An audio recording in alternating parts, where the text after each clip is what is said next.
Landscape photography doesn't always have to be done with wide-angle lenses. Especially in mountainous areas, I love using longer focal ranges to zoom in on details. I have been using this Sigma 70-300mm lens for ages, but for this video, I want to show you something special.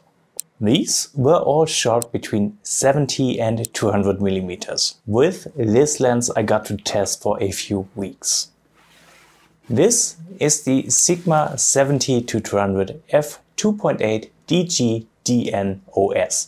And after using this massive thing for a while now, I don't know how I'm able to go back to my old Sigma tele lens. To give this a proper test, I brought it with me to a trip to Slovenia, and I'm going to show you how I use a lens like this in the field in a minute. But first, let's go over the lens specs real quick. This lens is part of Sigma's Sport series. Thus, it is aimed more towards sports and wildlife photography, where there is a lot of fast movement involved. Also, since there is the DG-DN in its name, this tells us this lens is designed for full-frame mirrorless cameras. Now, the very first thing you will notice unboxing this lens is its weight. The Sony E-mount version weighs just above 1.3 kilograms. This is a lot, especially when you plan on taking it with you on longer hikes in the mountains. The reason this weighs this much is the large aperture of f2.8. While there are many benefits to bigger apertures, like getting more light on the sensor or shooting photos with smoother backgrounds, both vital factors for wildlife photography by the way, the downside is the increased weight and size. I did have trouble making room in my camera bag to fit this lens in. That's how big it is. That being said, if you have the room and can carry the little extra weight, this lens is totally worth bringing with you for the stunning image quality. And again, I will show a few example photos in a minute, but first let's go over all these things right here. Now, these higher end lenses always look funny because they come with tons of rings and buttons attached.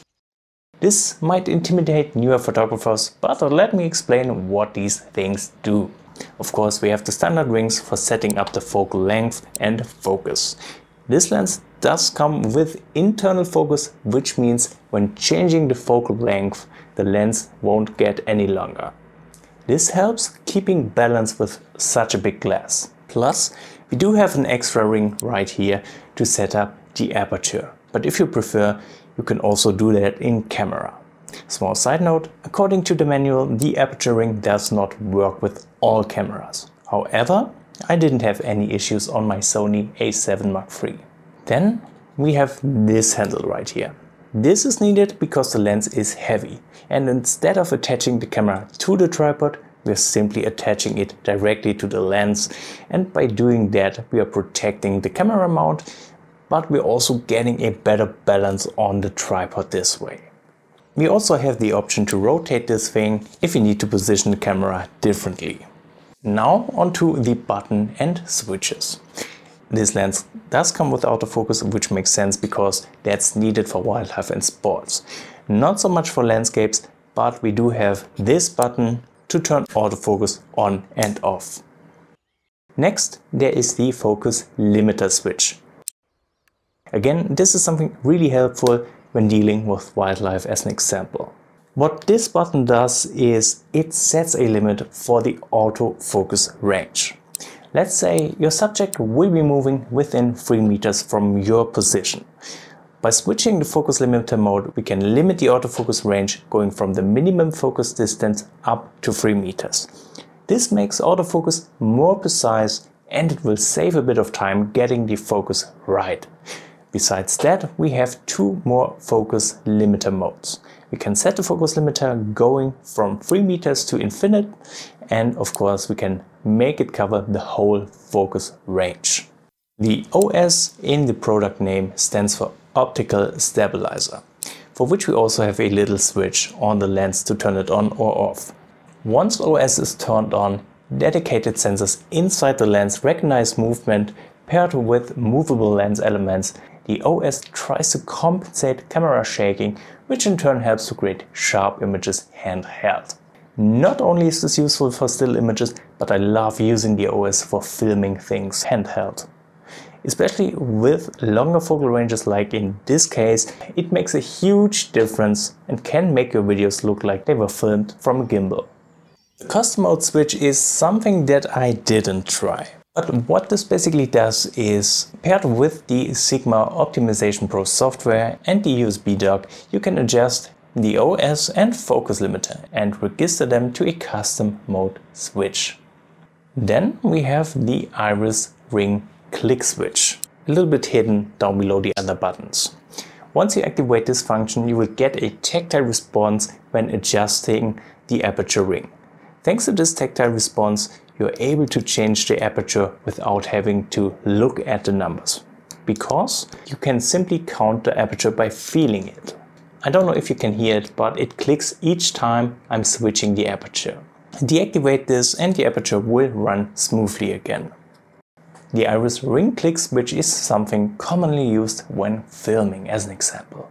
Now, if you prefer adjusting the aperture in camera, you can put the aperture ring on A, then activate the iris ring lock switch. This way the aperture ring will be locked and you can change it in camera instead. Finally, we have these two round buttons on the front of the lens. This is the AF lock button. Pressing one of these buttons while autofocus is operating will cancel the autofocus.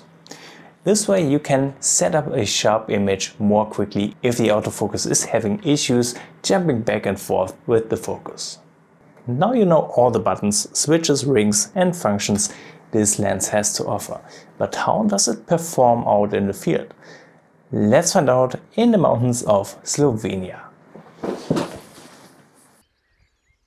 Slovenia is famous for all its neat little churches, and a lot of them are perfectly placed on top of these hills. With a wide-angle lens, you would not be able to get a good image. The subject would be way too small to be recognized, and there would be way too much stuff included in the frame, which overwhelms the viewer.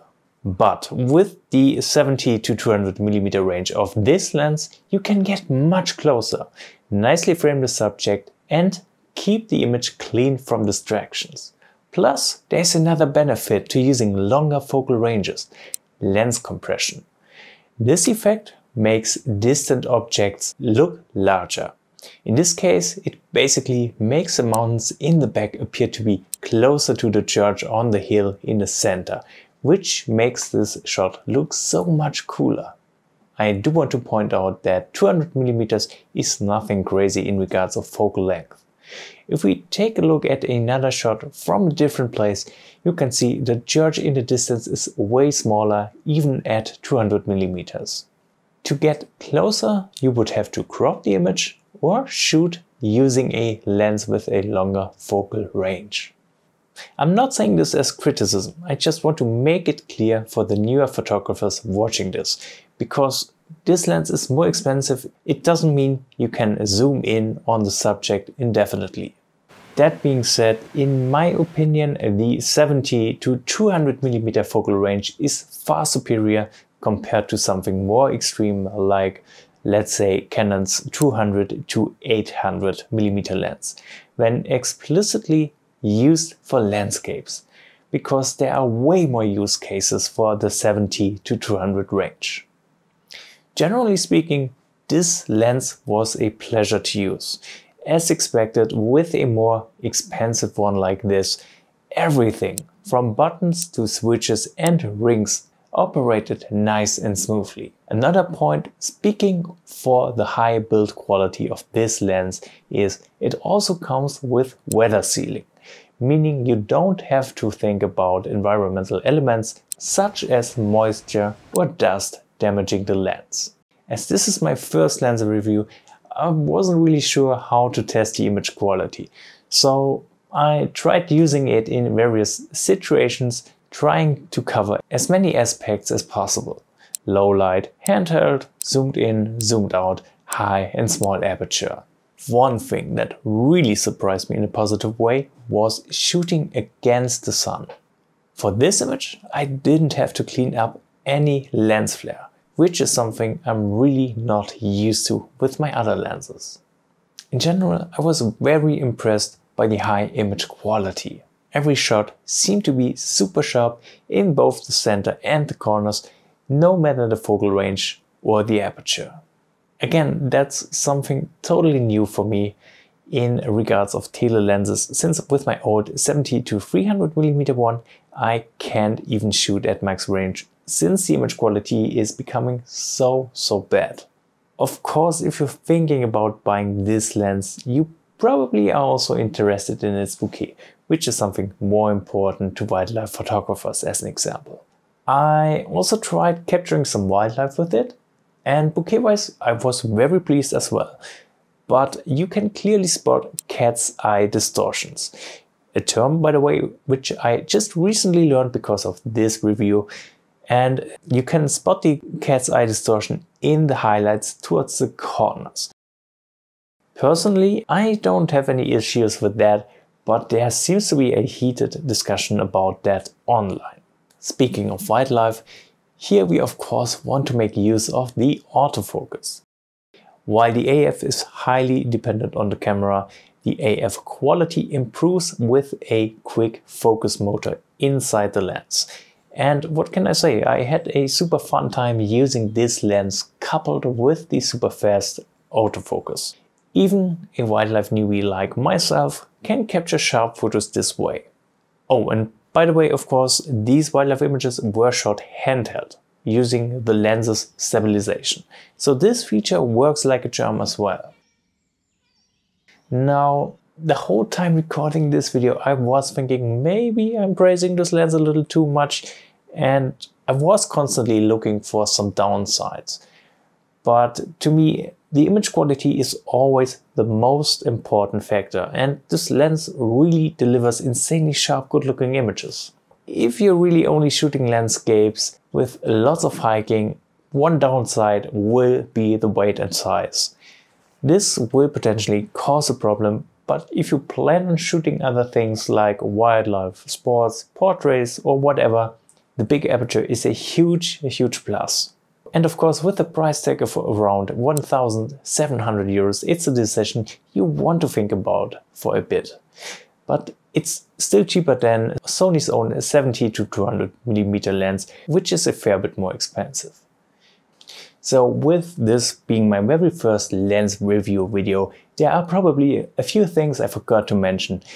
If you noticed something I missed, please let me know in the comments. I want to do more videos like this in the future, so any help that will improve future videos is much appreciated.